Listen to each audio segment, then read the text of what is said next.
আজকে আমরা অধ্যায় ১ জীবের আবাসস্থল বুঝব। এখানে জীবের আবাসস্থল হচ্ছে এই যে প্রাণীরা কোথায় বাস করে, এই উদ্ভিদ কোথায় বাস করে, মাছ কোথায় বাস করে, মানুষ কোথায় বাস করে, এইগুলি হচ্ছে জীবের আবাসস্থল। আর এখানে একটু জানিয়ে রাখা ভালো যে জীব, এই জীবের মধ্যে কি আছে, প্রাণীও আছে এবং উদ্ভিদ আছে। এই দুইটা মনে রাখতে হবে, জীবের মধ্যে প্রাণী এবং উদ্ভিদ দুটিই আছে। উদ্ভিদ এবং প্রাণী সহ আরও অনেক বৈচিত্র্য রকমের জীব নিয়ে জীবজগৎ গঠিত। জীবজগতের বৈচিত্র্য ধরনের উদ্ভিদ ও প্রাণী রয়েছে। কোনো কোনো জীব স্থলভাগ বা মাটিতে বাস করে, কেউ আবার পানিতে বা মাটি ও পানি উভয় স্থানে বাস করে। কোনো কোনো জীবের প্রয়োজন ছায়াযুক্ত পরিবেশ, আবার কারো প্রয়োজন আলো আসে এমন পরিবেশ। এই অধ্যায়ে আমরা বিভিন্ন জীবের আবাসস্থল, বিভিন্ন আবাসস্থলের উদ্ভিদ ও প্রাণীর ধরন, পরিবেশে তাদের টিকে থাকার কৌশল ইত্যাদি সম্পর্কে জানব। মূলত এখানে যেটা বলা হচ্ছে যে জীবটা আসলে সৃষ্টি হয়ে হচ্ছে উদ্ভিদ এবং এই প্রাণী, এই দুটা যোগ করেই হচ্ছে জীব উৎপন্ন হয়। তো জীবের মধ্যে উদ্ভিদ এবং প্রাণী দুটোই আছে। এবং প্রাণীরা কোথায় বাস করে, উদ্ভিদ কোথায় বাস করে, তাদের কে কোথায় বাস করে, আবাসস্থল অর্থাৎ যেখানে বসবাস করে, কোন ধরনের আবাসস্থল, কেউ জলে, কেউ স্থলে, কেউ মরু অঞ্চলে, কেউ বরফ অঞ্চলে বসবাস করে, তাদের নিয়ে আলোচনা। জীবের আবাসস্থল, যেখানে কোনো জীব স্বচ্ছন্দে বসবাস করতে পারে সেটাই জীবের আবাসস্থল। অর্থাৎ এই লাইনে যেটা বলতেছে, যেখানে জীব আনন্দে স্বাধীনভাবে মুক্তভাবে বসবাস করতে পারে সেটা জীবের আবাসস্থল। জীবের আবাসস্থলগুলো কি কি? উদ্ভিদ ও প্রাণী কোথায় জন্মে তা খুঁজে বের করো। আমরা এই যে ছকে যেটা এখানে দেওয়া আছে, তোমরা যখন নোট আসবে নোটগুলো দেখে এখানে ফিল আপ করবা বা নিজে নিজে চেষ্টা করে ফিল আপ করবা। কয়েকজন সহপাঠীর সাথে ছকের তথ্য নিয়ে আলোচনা করি এবং জীবের আবাসস্থল সম্পর্কে স্পষ্ট করি। বিভিন্ন জীব বিভিন্ন ধরনের আবাসস্থলে জন্মে ও বসবাস করে। জল বা স্থল ভেদে যেমন বিভিন্ন ধরনের উদ্ভিদ জন্মে, তেমনি বিভিন্ন ধরনের আবাসস্থলও ভিন্ন ভিন্ন প্রাণী বাস করে। এখানে এই দুটো লাইনের অর্থ হচ্ছে যে জীব, জীব বলতে কী বোঝাচ্ছে? প্রাণী, উদ্ভিদ। প্রাণী বিভিন্ন জায়গায় জন্মে এবং উদ্ভিদও বিভিন্ন জায়গায় জন্মে, সে জলে হোক, স্থলে হোক, বরফ এলাকায় হোক, মরুভূমিতে হোক বা মেরু অঞ্চলে হোক, যেখানে হোক সেখানে বিভিন্ন এলাকায় বিভিন্ন ধরনের প্রাণী জন্মে। এক এক এলাকায় এক এক প্রাণী জন্মগ্রহণ করে বা উদ্ভিদ জন্মগ্রহণ করে, সেই কথা এই ২ লাইনে বলছে। বিভিন্ন আবাসস্থলের বিভিন্ন ধরনের উদ্ভিদ ও প্রাণীর সম্পর্কে আরও কিছু জানি। হ্যাঁ, জানব। জীবের বসবাসের জন্য বিভিন্ন ধরনের পরিবেশ রয়েছে, যেমন স্থলজ, জলজ, মেরু অঞ্চলের পরিবেশ। স্থলজ মানে যেখানে মাটিতেই শুধু বসবাস করে, মাটিকে বোঝানো হয়েছে, মাটির উপরে যারা বসবাস করে। আর জলজ যেগুলো পানিতে বসবাস করে। মেরু অঞ্চল যেখানে বরফ এলাকা, মেরু অঞ্চল, মেরু অঞ্চল সেইগুলোকে সেই অঞ্চলের কথা বলছে। বা বরফ এলাকা মেরু অঞ্চল, আবার যেগুলো যেগুলো বালুময়, প্রচণ্ড তাপ, সেখানে হচ্ছে মরু অঞ্চল বলা হয়। এসব পরিবেশে বসবাসরত প্রাণীদের মধ্যে ভিন্নতা রয়েছে। পরিবেশের বিভিন্ন আবাসস্থলের যেমন ভিন্ন ভিন্ন বৈশিষ্ট্য রয়েছে, তেমনই এখানে বসবাসকারী ভিন্ন ধরনের প্রাণীর মধ্যেও বৈশিষ্ট্য লক্ষ্য করা যায়। এখানকার যে ৩টা লাইন, ৩টা লাইনের অর্থ বোঝাচ্ছে এরকম যে জীবের অর্থাৎ প্রাণী ও উদ্ভিদ, মানে মাটিতে কিছু উদ্ভিদ মাটিতে জন্মগ্রহণ করে, কিছু প্রাণী পানিতে জন্মগ্রহণ করে এবং উদ্ভিদে জন্মগ্রহণ করে, কিছু মেরু অঞ্চলে বসবাস করে এবং এক একটা অঞ্চলের ভিন্নতা রয়েছে এবং এক একটা অঞ্চলে এক একটা বসবাস করে, সেই কথা এখানে এই ৩ লাইনে বলা হয়েছে। এবার বলতেছে যে স্থল আবাসস্থল, অর্থাৎ মাটিতে কি কি জন্মে সেইগুলো কথা বলছে। মাটি বা ভূমি পরিবেশ হলো স্থলজ আবাসস্থল। উদ্ভিদ এবং প্রাণী একটি বড় অংশ স্থলজ পরিবেশে বসবাস করে। উদ্ভিদ এবং প্রাণী স্থলজ পরিবেশে বসবাস করে। স্থলভাগের উদ্ভিদ হলো আম, জাম, কাঁঠাল, নারিকেল, কলা, নিম, কুড়ই, মেহগনি ইত্যাদি। এসব বড় বড় উদ্ভিদের নিচে ছায়াযুক্ত স্থানে হলো ছোট ছোট উদ্ভিদের আবাস। যেমন বিভিন্ন ধরনের ঘাস বা তৃণ জাতীয় উদ্ভিদ, স্যাঁতসেঁতে ভেজা ঠান্ডা স্থানে জন্মে মস ও ফার্ন জাতীয় উদ্ভিদ। কোনো কোনো উদ্ভিদ আবার বড় বড় উদ্ভিদের গায়ে আশ্রয় নিয়ে বেঁচে থাকে, যেমন অর্কিড ও বিভিন্ন ধরনের ফার্ন। আবার প্রাণীদের মধ্যে রয়েছে মানুষ, গরু, ছাগল, হাতি, বাঘ, শিয়াল, আম, হাঁস, মুরগি, বিভিন্ন ধরনের পাখি, ইঁদুর, পিঁপড়া ইত্যাদি। স্থলজ আবাসনের মধ্যেও অনেক বৈচিত্র্য রয়েছে, যেমন বনজ, মরুস, তৃণভূমি ইত্যাদি। এখানকার মূল এখানকার যে ৮টা লাইন বা ৭টা লাইন আছে, তার মূল কাহিনী হচ্ছে যে কিছু কিছু উদ্ভিদ যেমন বড় হয়, যেমন আম গাছ, জাম গাছ।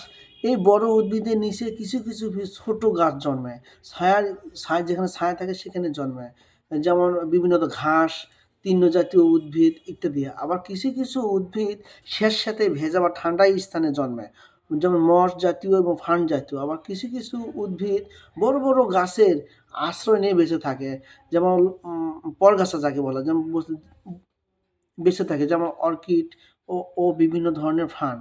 আবার প্রাণীদের মধ্যেও রয়েছে, যেমন মানুষ, গরু, ছাগল ইত্যাদিও। এরা হচ্ছে প্রাণী, বিভিন্ন আবাসস্থলে বসবাস করে। তবে স্থূল আবাসস্থলের মধ্যে অনেক কিছু বৈশিষ্ট্য দেখা যায়। তার মধ্যে কী কী বৈশিষ্ট্য দেখা যায়?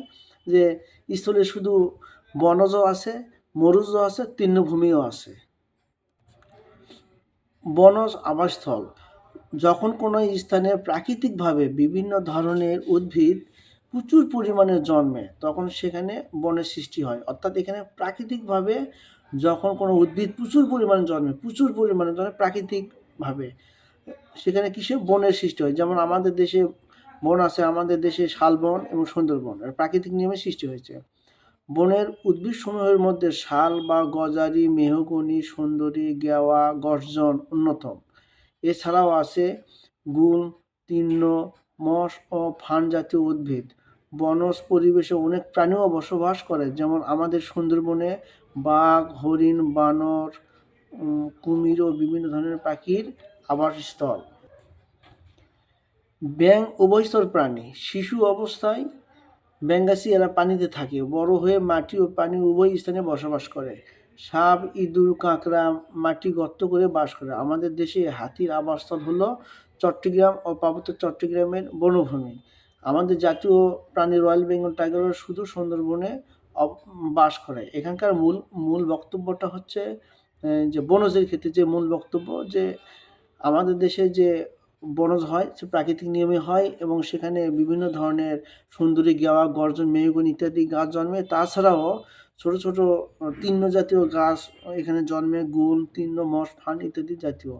তাছাড়াও ওই আমাদের বনজ আবাসস্থলে বাঘ, ভাল্লুক, কুমির ইত্যাদি বসবাস করে, এবং কিছু কিছু ব্যাঙ আছে, ছোটোবেলায় এরা উপরেও থাকে, নিচেও থাকে, এবং তারা কিছু সাপ আছে, ইঁদুর আছে, এগুলো মাটি গর্ত করে থাকে, যেগুলো আমরা বনে সেগুলো বসবাস করে। আর একটা কি বলছে যে চট্টগ্রামে এবং পার্বত্য চট্টগ্রামে এই বাঘ, বিশেষ করে হাতির আবাসস্থল। আমাদের দেশে হাতির আবাসস্থল হচ্ছে চট্টগ্রাম ও পার্বত্য অঞ্চলে, এখানে সেই কথাটা বলা হচ্ছে। এখন বলতেছে তৃণভূমি।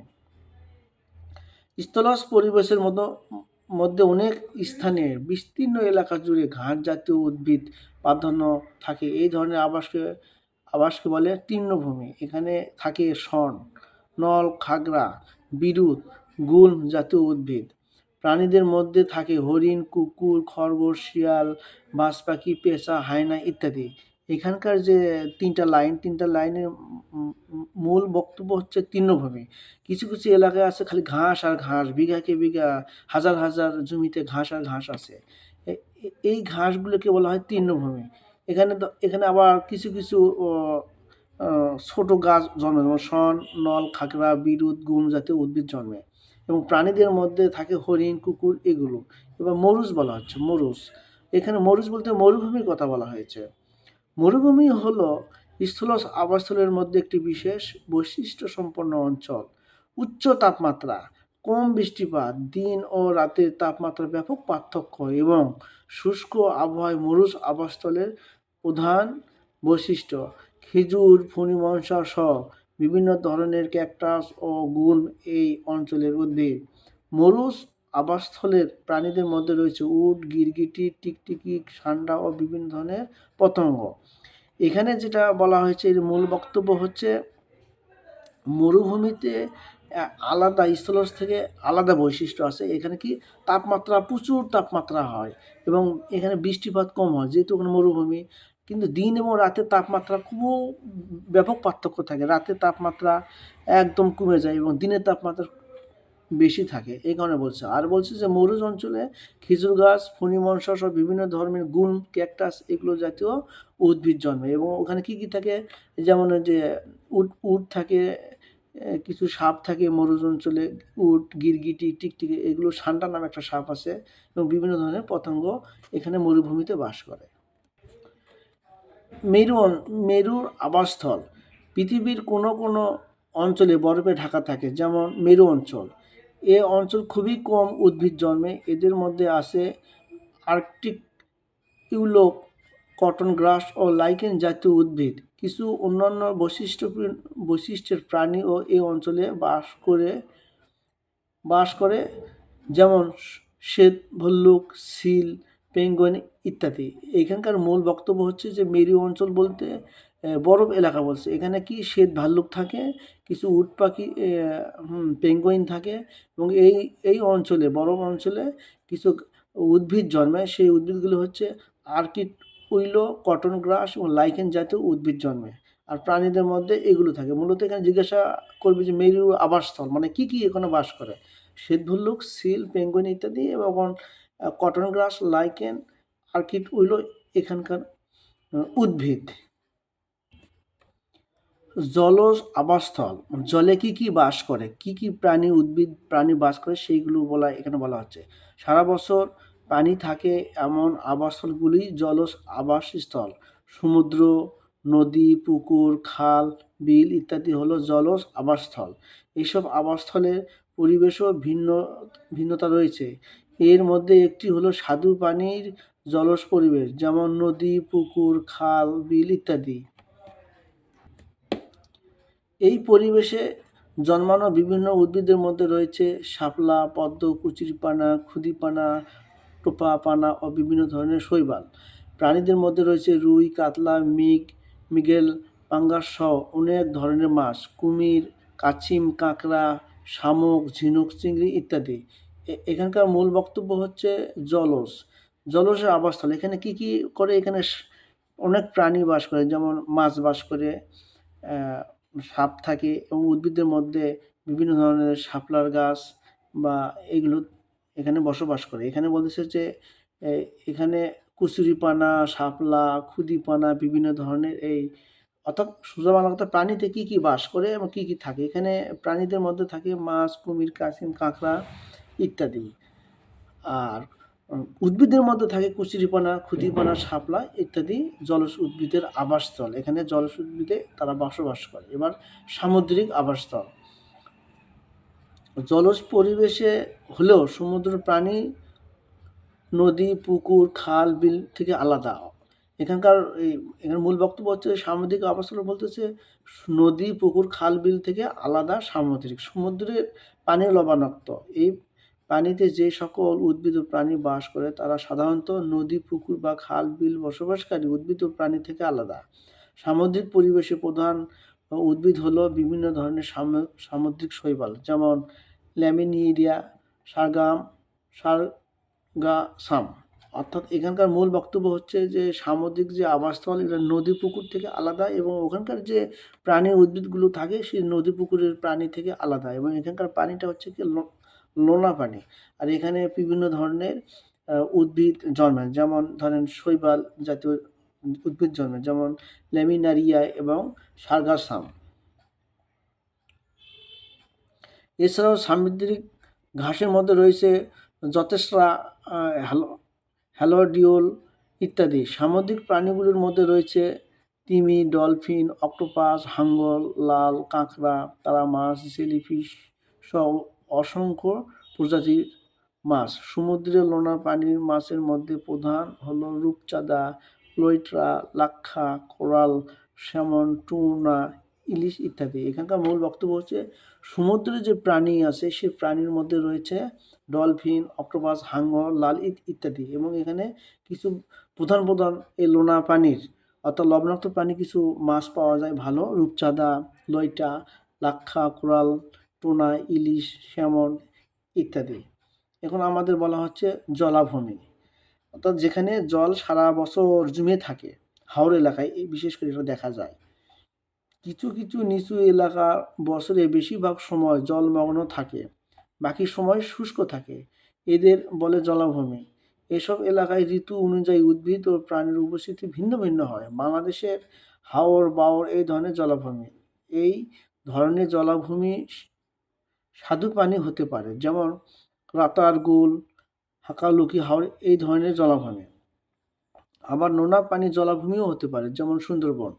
পানির গভীরতার সাথে সাথে এখানে জীব বৈচিত্র্যের পরিবর্তন হয়। এখানকার বিশেষ উদ্ভিদ হলো কলমি, হেলেঞ্চা, হিজল, কর্স, বরুণ ইত্যাদি। এই পরিবেশে বিভিন্ন ধরনের প্রাণী যেমন মাছ, সাপ, ব্যাঙ, জলচর উভয় পাখি দেখা যায়। এখানে মূল বক্তব্য হচ্ছে এই 6 লাইনে যে জলাভূমির মূল বক্তব্য যে এখানে বিভিন্ন ধরনের প্রাণী এবং উদ্ভিদ জন্মে, এবং এখানে এক একটা উদ্ভিদ এবং প্রাণীর বৈশিষ্ট্য এক এক রকম। যেহেতু 6 মাস এখানকার প্রাণীর শুষ্ক থাকে এবং 6 মাস পানি থাকে, 6 মাস শুষ্ক থাকে, পানি থাকে না, সেখানে এখানকার যেমন স্বাদু পানিগুলো স্বাদু হয়। এখানে বেশিরভাগ থাকে রাতারগুল, হাকালুকি হাওর, এগুলোর নাম এলে এই সকল জলাভূমি প্রধান। আর এইসব জলাভূমি ছাড়াও কিছু নোনা পানি জলাভূমি থাকে, যেমন সুন্দরবনের। আবার পানি গভীরতার সাথে সাথে জীবেরও পরিবর্তন ঘটে, যেমন এইসব এলাকায় কিন্তু বেশিরভাগ থাকে সাপ, ব্যাঙ, জলচর প্রাণী দেখা যায়। জীবের অভিযোজন, আমি আগে অভিযোজনের কথাটা আগে বলি যে জীব বলতে কি বোঝাচ্ছে। জীবের মধ্যে কি আছে? জীবের মধ্যে প্রাণী, উদ্ভিদ আছে। প্রাণীগুলো যেটা দিয়ে খায় বা যেটা দিয়ে শত্রুকে আক্রমণ করে, শত্রু থেকে বাঁচার জন্য যে কাজগুলো করে সেটাই হচ্ছে অভিযোজন। যেমন আমাদেরকে যদি আক্রমণ করতে হয়, আমরা হাত পা দিয়ে, চোখ দিয়ে দেখি, এগুলো দিয়ে আমরা আত্মরক্ষা করি, এগুলোকে বলা হয় অভিযোজন। নির্দিষ্ট বাসস্থানে বা পরিবেশের সাথে জীবের খাপ খাইয়ে বেঁচে থাকার প্রক্রিয়াকে অভিযোজন বলে। পরিবেশে খাপ খাইয়ে নেওয়ার জন্য বিভিন্ন ধরনের উদ্ভিদের জন্য বিশেষ বিশেষ কিছু বৈশিষ্ট্য লক্ষ্য করা যায়। প্রাণীদের মধ্যে বাহ্যিক ও অভ্যন্তরীণ গঠনগত নানা রকম পরিবর্তন দেখা যায়। এই 3 লাইনের মূল বক্তব্য হচ্ছে যে জীবের অভিযোজন, অর্থাৎ মানুষ বা জীব বেঁচে থাকার জন্য যে প্রক্রিয়া অবলম্বন করে সেটা অভিযোজন বলা হয়। যেমন আমি তো উদাহরণ দিয়েছি, যেমন কিছু কিছু গাছ আছে সেখানে কাঁটা থাকে, খেজুর গাছ, কেউ খেজুর নিতে গেলে কাঁটা তাকে আঘাত করে, যাতে ওই খেজুর যেন কেউ না পারতে পারে। এটাকে বলা হয় যে অভিযোজন। আবার কেউ গোলাপ ফুল ছিঁড়তে গেলে কিন্তু ওখানে কাঁটা থাকে, এই গোলাপ গাছ তাকে নিজেকে আত্মরক্ষার জন্য তাই সে কাঁটা ব্যবহার করে, এটাই হচ্ছে অভিযোজন। বিভিন্ন পরিবেশের জীব কীভাবে নিজেকে খাপ খায়, আর যা যা করতে হবে এখানে লেখা আছে, তোমরা বই দেখে পড়বা। যা লাগবে: কচুরিপানা, মুরগি ও হাঁসের পায়ের চিহ্ন, যা যা করতে হবে। কচুরিপানা এক ধরনের জলজ উদ্ভিদ, এরা পানিতে ভেসে থাকে। কচুরিপানা ভালো করে পর্যবেক্ষণ করি আমরা নিচে লক্ষ্য করেছি এদের কাণ্ড প্রচুর পরিমাণে ফাঁপা থাকে। কচুরিপানার কাণ্ডটা প্রচুর পরিমাণে ফাঁপা থাকে। কচুরিপানায় এই ফাঁপা অংশ থাকার কারণ কি? কচুরিপানায় এই ফাঁপা অংশ থাকা সম্পর্কিত ধারণা নিচে ফাঁকা জায়গায় লেখো। এখানে তোমরা লিখবা, যদি না পারো বাজারে যে গাইড বা বই আসবে সেটা দিয়ে এখানে তোমরা মুখস্থ করবা। বাস্তব বা ছবিতে মুরগি বা হাঁসের পায়ের আঙ্গুলের মধ্যে ভিন্নতা পর্যবেক্ষণ করি এবং ভিন্নতা কার নিচে জায়গায় লিখি। তোমরা নিজেরাই এটা লিখবা। আমি এখানে সারসংক্ষেপটা বলতেছি ওটার। কচুরিপানার মধ্যে যে ফাঁপা অংশ থাকে তাকে বায়ুকুটিরী বলে। এই বায়ুকুটিরী কচুরিপানাকে জলজ পরিবেশে ভেসে থাকতে সাহায্য করে।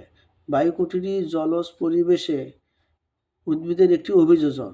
মুরগি পাগুলো শক্ত, লম্বা ও শক্ত নখরযুক্ত হয়, ফলে মুরগি মাটি খুঁড়ে পোকা বের করে খেতে পারে। হাঁসের পাগুলো পাতা মতো পর্দা বিশিষ্ট, এই হাঁস সহজে পানিতে সাঁতার কাটতে পারে। তাহলে এখানকার যে মূল বক্তব্য বা সারসংক্ষেপ হচ্ছে অভিযোজনের, যে এই যে কচুরিপানা আছে, এই কচুরিপানায় এখানে শোলার মতো, এর ভিতরে একে বায়ুকুটির বলা হয়। এই বায়ুকুটির মধ্যে বাতাস থাকে, যখনই বাতাস থাকে বা বায়ু থাকে এটু কী করে পানির উপর ভেসে থাকে। এই যে বায়ুকুটির থাকে, এই বায়ুকুটিরটাকেই বলা হয় অভিযোজন। আবার এখানে যে হাঁসের যে পা আছে, পাতে পদ্মা থাকে, এই পদ্মার কারণে সে কী করে নদীতে বা পুকুরে সাঁতার কাটে। এখানে মুরগি আছে, মুরগি কিন্তু এখানে পদ্মা নাই, সে কী করে এই শক্ত নখরযুক্ত পা দিয়ে মাটি খুঁড়ে সেখান থেকে পোকামাকড় বিভিন্ন জিনিস খেয়ে থাকে। এইগুলি হচ্ছে অভিযোজন। পা, তারপর ঠোঁট, এই যে ভেসে আছে বায়ুগুলি, এগুলো হচ্ছে অভিযোজন। জীবের অভিযোজন সম্পর্কে আরও কিছু জানি। কোনো জীব যে নির্দিষ্ট পরিবেশে বসবাস করে সেই পরিবেশে সুষ্ঠুভাবে বেঁচে থাকার জন্য নিজের গঠন ও শরীরবৃত্তীয় কাজের পরিবর্তন ঘটায়, একে অভিযোজন বলে। মূলত বাসস্থান, আত্মরক্ষা, প্রজনন বা বংশবৃদ্ধির জন্য জীবের এসব পরিবর্তন ঘটতে থাকে। এখানকে এই 2 লাইনের মূল কাহিনী হচ্ছে যে মানুষ বা জীব বা প্রাণী যখন ছোটো থেকে বড় হয় তার শরীরের কিছু পরিবর্তন ঘটে, এবং এই যে পরিবর্তনটা ঘটলো এটা একটা অভিযোজনের মাধ্যমে হলো। মূলত তারা বাসস্থান, আত্মরক্ষা, প্রজনন বা বংশবৃদ্ধির জন্য জীবের এইসব পরিবর্তন ঘটে থাকে। স্থলজ পরিবেশ মানে মাটির উপরে যেগুলো বসবাস করে। স্থলজ আবাসস্থলের মধ্যে প্রধান হলো বনজ পরিবেশ। স্থলজ আবাসস্থলের মধ্যে প্রধান হলো বনজ পরিবেশ। এখানে প্রচুর পরিমাণে বৃক্ষ জাতীয় উদ্ভিদ জন্মে। এদের কাণ্ড শক্ত, মোটা এবং শাখা প্রশাখাযুক্ত। এদের মূলও মোটা, শক্ত, বিস্তৃত শাখা প্রশাখাযুক্ত। ফলে এরা কাণ্ডকে দৃঢ়ভাবে মাটির সাথে আটকে রাখতে পারে। শীতকালে বায়ু শুষ্ক থাকায় উদ্ভিদের পাতা মাধ্যমে পানি বের হয়ে যাওয়ার পরিমাণ স্বাভাবিকের চেয়ে বেশি। এতে পানি শূন্য হয়ে উদ্ভিদের মৃত্যু হতে পারে। এরকম বিপদ হতে রক্ষা পেতে কোনো কোনো উদ্ভিদ শীতকালে পাতা ঝরিয়ে ফেলে। এখানকার মূল বক্তব্য হচ্ছে, মনোযোগ সহকারে তোমরা শোনো, যে স্থলজ অর্থাৎ মাটির উপরে সবচেয়ে আবাসস্থলের মধ্যে সবচেয়ে বনজ পরিবেশটা সবচেয়ে বেশি। এখানে বড় বড় গাছ, উদ্ভিদ জন্মায়। এই উদ্ভিদগুলো যেমন আম গাছ, বট গাছ, এরকম তাদের মূলগুলা কী হয়, শক্ত হবে, শাখা প্রশাখাযুক্ত এবং মোটা। আর এগুলো বিশাল এরিয়া জুড়ে এই মাটিতে থাকে এবং এই কাণ্ডগুলো দৃঢ়ভাবে মাটির সাথে আটকানো থাকে। আচ্ছা, আর এখানে আরেকটা বক্তব্য বলতেছে যে শীতকালে যখন আসে তখন এই গাছের পাতাগুলো থেকে অতিরিক্ত পানি গাছের পাতার মাধ্যমে বের হয়ে যায়, গাছ থেকে বের হয়ে যায়। যখনই পাতার মাধ্যমে পানিগুলো বের হয়ে যায় গাছের ভিতর থেকে, তখন গাছগুলো মৃত্যু হতে পারে পানি শূন্যর কারণে। এই কারণে কিছু কিছু গাছ তাদের গাছের পাতা নিজেরাই ঝরে ফেলে দেয়। কারণ যদি ঝরে ফেলে দেয় পাতাগুলো, তাহলে পাতার মাধ্যমে আর পানি বাহিরে যাবে না, তখন তারা এই গাছগুলো বেঁচে থাকবে। এটাকে বলা হয় পানি শূন্য। অর্থাৎ শীতকালে কিছু কিছু গাছ নিজের পাতা নিজেই ঝরিয়ে ফেলে।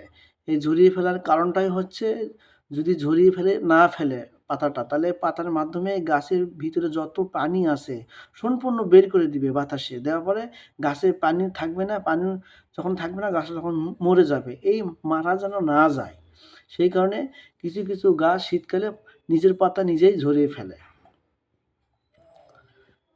এই শিকারী প্রাণীর অভিযোজন। এখানে শিকারী প্রাণীর ঠোঁট, এটাই হচ্ছে শিকারী অভিযোজন। এই যে নখ, শক্ত নখ, এগুলো হচ্ছে শিকারী ধরে, এটাই হচ্ছে শিকারী অভিযোজন। বাঘের দাঁত, এটা হচ্ছে বাঘের অভিযোজন, যেগুলো ধরে বা যেগুলো দিয়ে কাজ করে, যেগুলো দিয়ে খাওয়া দাওয়া করে সেইগুলো। বনজ পরিবেশের প্রাণীদের শ্বাসকার্য চালানোর জন্য শক্তিশালী ফুসফুস থাকে।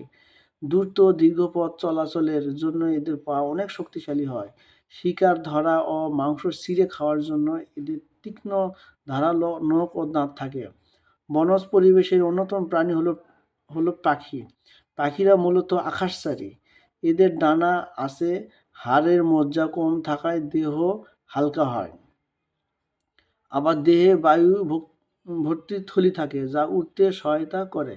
শিকারী পাখি যেমন ঈগলের শিকার ধরার জন্য তীক্ষ্ণ দৃষ্টিশক্তি, ধারালো বড়শির মতো বাঁকানো ঠোঁট, নখরযুক্ত পা ও শক্তিশালী ডানা রয়েছে। বনে কিছু প্রাণী যেমন গিরগিটি ও প্রজাপতি যে পরিবেশে বাস করে আত্মরক্ষার জন্য সেই পরিবেশের বর্ণ ধারণ করতে পারে। এখানে মূল বক্তব্য হচ্ছে, মানে সংক্ষেপে বলি, যে কিছু কিছু শিকারী প্রাণী আছে তাদের দীর্ঘ পথ দ্রুত চলার জন্য খুব স্পিডে চলতে পারে, এই কারণে তাদের শক্তিশালী পা আছে, তার মধ্যে ফুসফুসটা খুব শক্তিশালী এবং তারা শিকার যেন ধরতে পারে, তাদের ধারালো ঠোঁট আছে, এগুলো কথা বলা হয়েছে। আর একটা বলা হয়েছে যে কিছু পাখি আছে, পাখিগুলো যেগুলো পাখিগুলো ওড়ে, আকাশে ওড়ে, তাদের দেহকে মর্যাদা তা হাড় হাড্ডি কম থাকে এবং তাদের দেহটা হালকা হয়, মাংস কম থাকে, এই কারণে তারা আকাশে উঠতে পারে।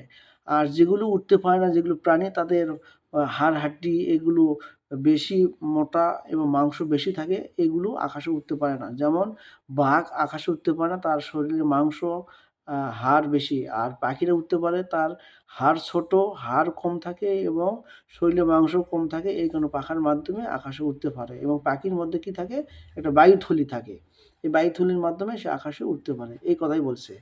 আর বনের মধ্যে কিছু প্রাণী আছে, যেমন গিরগিটি, প্রজাপতি, এরা করে কি যে কোনো ধরনের রং পরিবর্তন করতে পারে। যেমন একটা গাছে, সাদা গাছে গিরগিটি গেল, ওই গিরগিটি সাদা রং হয়ে আছে, তাকে যেন কোনো প্রাণী বা পশু আক্রমণ করে খেতে না পারে।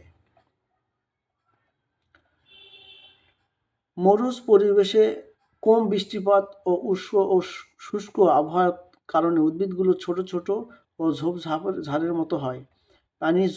পানি জমা করে রাখার জন্য এসব গাছের পাতা ও কাণ্ড মোটা, চ্যাপ্টা এবং রসালো হয়। আত্মরক্ষার জন্য কোনো কোনো গাছের পাতা কাটায় রূপান্তরিত হয়, যেমন বিভিন্ন ধরনের ক্যাকটাস, খেজুর ইত্যাদি। মরুজ পরিবেশের প্রাণীরা শরীরের পানি ও খাদ্য সঞ্চয় করে রাখতে পারে, যেমন উট।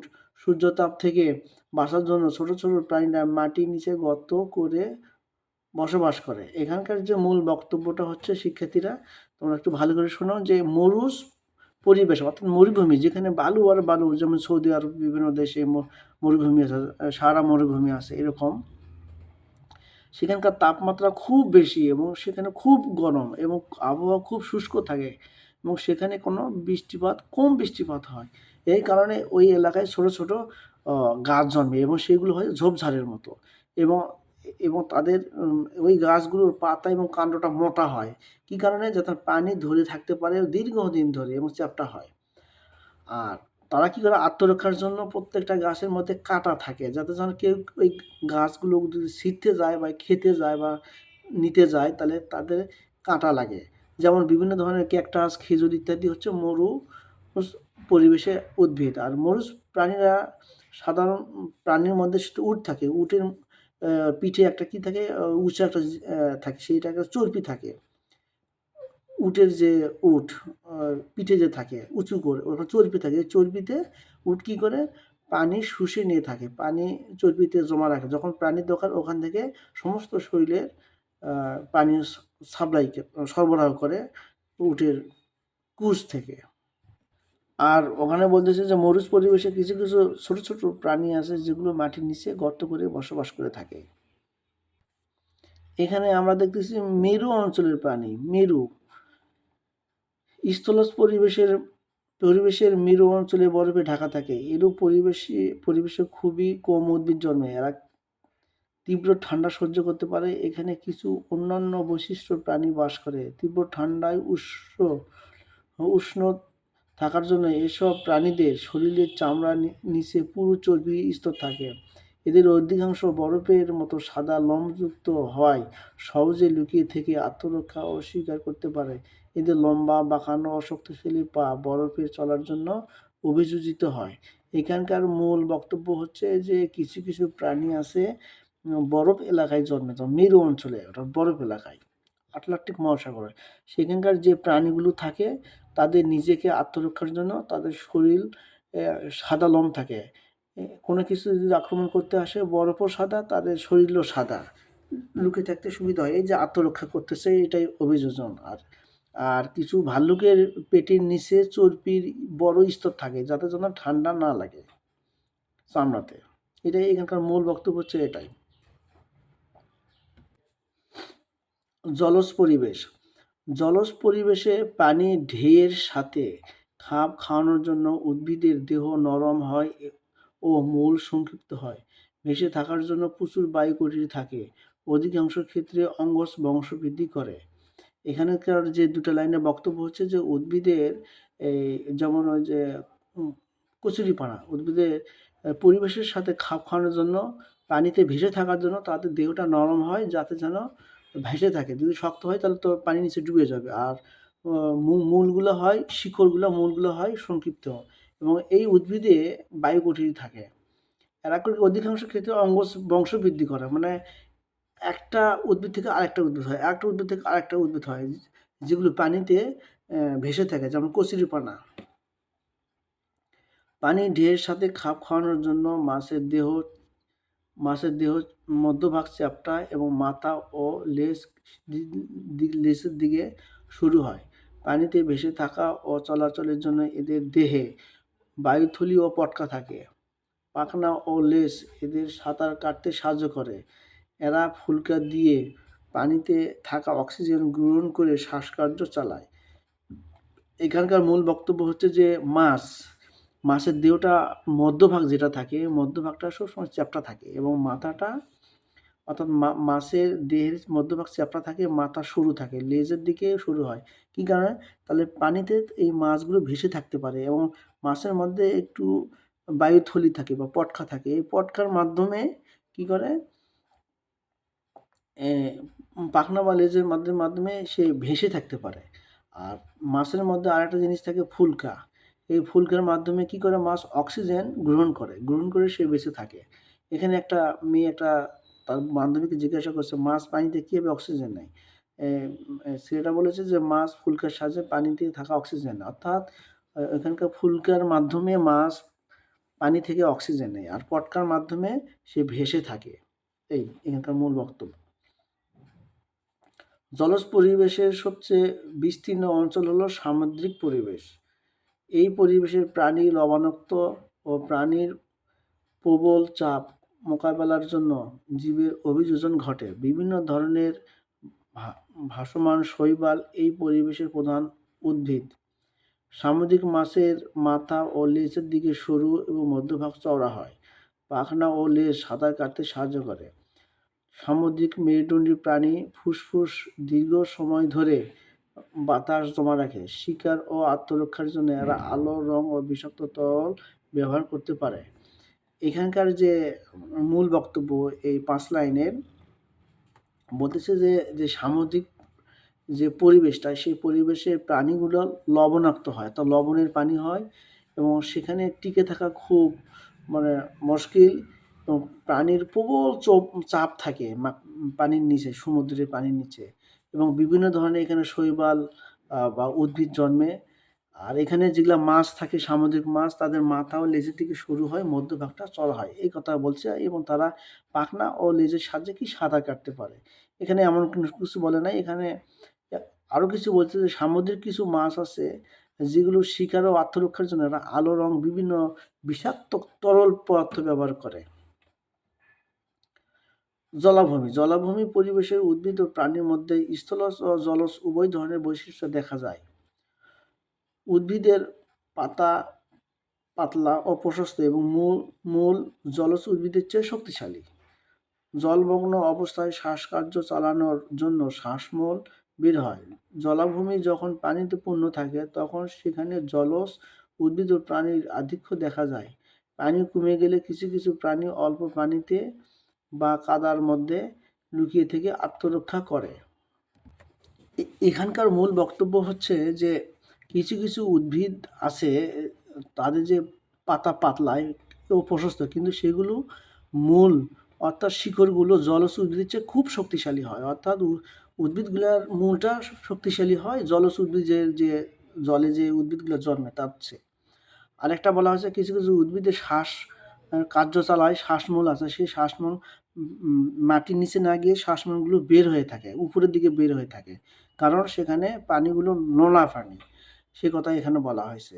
আর কিছু কিছু প্রাণী আছে তাদের ওই জীবন আত্মরক্ষার জন্য তারা অল্প পানিতেই কাদার ভিতরে লুকিয়ে থাকে আত্মরক্ষার জন্য, কেউ যেন তাদেরকে ধরতে না পারে।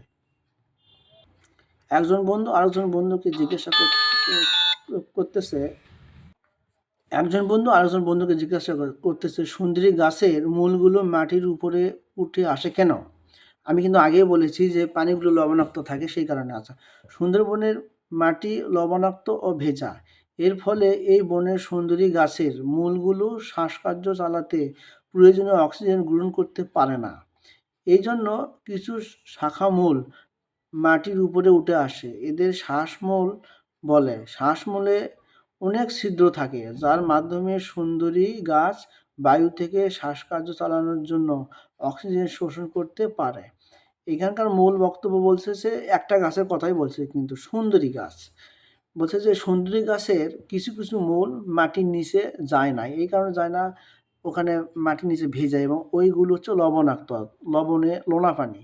এই কারণে ওখানে শ্বাসকার্যের মাধ্যমে অর্থাৎ মূলের মাধ্যমে অক্সিজেন গ্রহণ করতে পারে না। সেই কারণে এই সুন্দরী গাছের শিকড়গুলো অর্থাৎ মূলগুলো মাটির উপরের দিকে আসে এবং ওই মাটির উপরে যখন আসে তখন এদের একটা শ্বাস নেওয়ার জন্য, শ্বাসকার্য চালানোর জন্য তাদের কি করে শ্বাসমূল থাকে। এই শ্বাসমূলের মধ্যে ছিদ্র থাকে।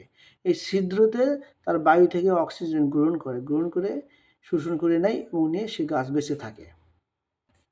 এখানে কাজ জীবের বাসস্থান ও অভিযোজনগত বৈশিষ্ট্য খুঁজে বের করে। এগুলো তোমরা নিজেরাই চেষ্টা করবা। আর যদি না পারো তোমরা বাজারে যে গাইড আছে, গাইডগুলো যে কোনো গাইড পড়লেই হয়ে যাবে। আর এখানে কিছু প্রশ্ন আছে, প্রশ্নগুলো তোমরা নিজেরাই এই পড়বা, গাইড দেখবা, পড়বা। সব কিছু অনলাইনের উপর হয় না।